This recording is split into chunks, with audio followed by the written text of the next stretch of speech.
In this 6th grade standard, students are going to be asked to show that they understand the concept of a ratio and ratio language to describe ratios, which is relationships between two quantities. Now, when you introduce new vocabulary to students, sometimes they can really get thrown off guard. If you work with a lot of lower level students, Title I students who don't feel confident in math, it's really helpful to identify the things that they've already learned, 5th grade, 4th grade, previously, that's going to help them to understand and master this standard.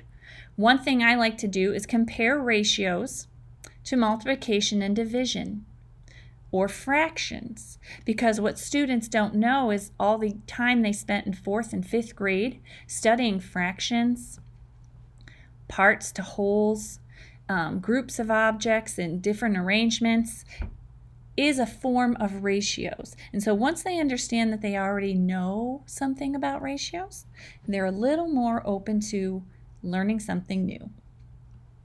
I start at level 1. Level 1 and 2 help students access their background knowledge from 4th and 5th grades. Level 3 describes the grade level expectation, which is that students will be able to use ratio language to describe ratio relationships. So they'll have to understand how to identify the ratio and then put that into a sentence. Level 4 is a challenge for students who have already mastered grade level skills. Not all of your students will need to go this far, but we'll get to that later. At level 1, I asked students to think about multiplication and division and how to compare amounts in that way. They were asked to do this in 4th grade, so hopefully they'll feel like this is something pretty manageable. Here's a story problem to help them demonstrate what they already know. Pool admission costs $1.50 per day. A pool pass costs $13.50. How many times more expensive is the pass? So first, students have to remember what's important for them to know. They're going to have to remember how they worked with money in decimals in the past. They're going to use multiplication or division, and they can make the decision of how to compare these two quantities, $1.50 to $13.50. If you notice they're struggling, you can tell them how to do it. Say, use multiplication, use division, whatever they think is easier. You might find students scribbling pictures on their paper trying to add $1.50 multiple times. Whatever they need to do to get through the problem, seeing how they work out the problem is a great part of the assessment, because you can use this as a pretest to determine how much instruction you'll need to do for them to understand ratios and what kind of background knowledge they may be missing. A level 2 problem might look like this. I asked students to convert measurements using rates. This was something they were also asked to do in 5th grade. I'm using a similar problem so they can build on what they just did, and I can see if they can take the problem one step further. So in this problem, pool admission costs $1.50 a day. A pool pass worth 5 days costs $6.50. The students have 2 questions. They may already be comparing the amounts using multiplication and division, which is what we just asked them to do at level 1. But now I'm going to ask them to do a little more with it. If you buy a pool pass, how much are you paying per day?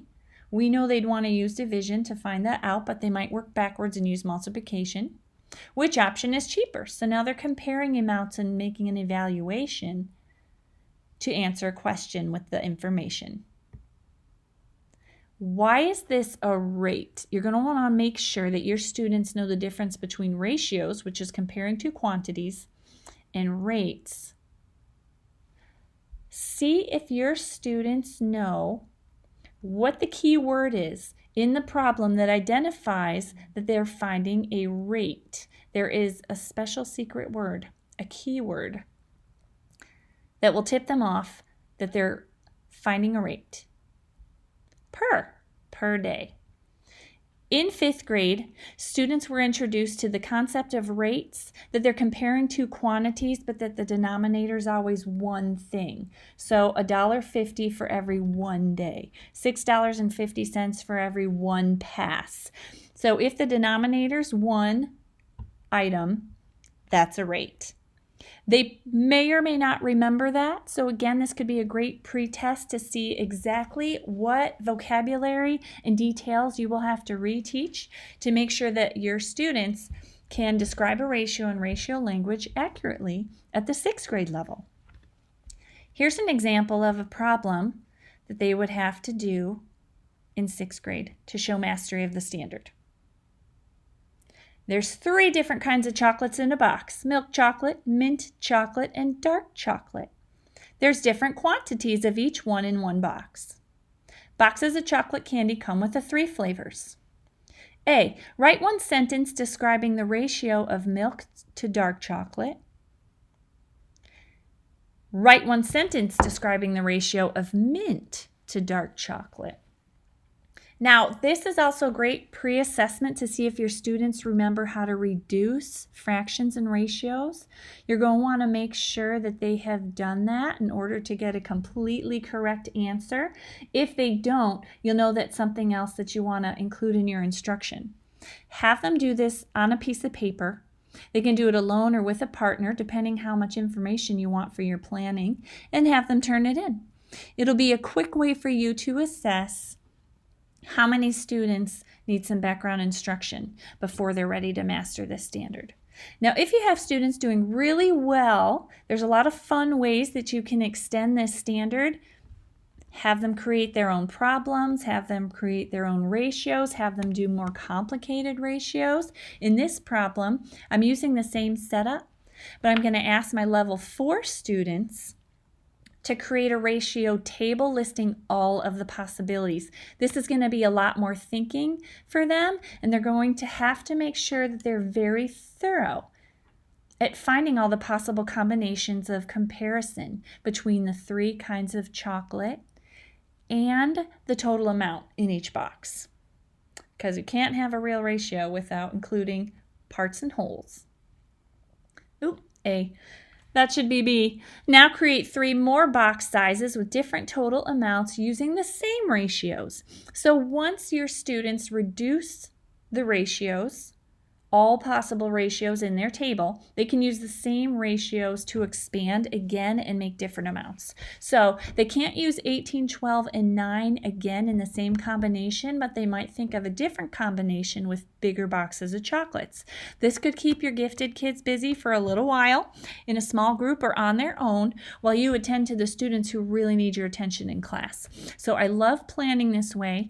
I love having my scale ready so that if I need to make a quick modification or double check a concept or vocab with a student, I have it right in front of me on a paper, on the wall, posted in my room, and it makes a great pre-test, post-test, or a quick reference for me to modify classroom assignments and help my students who really need to fill in some holes. I hope you found this example helpful. If you would like to see more math scales for 6th grade, please visit my website, mrslsleveledlearning.com.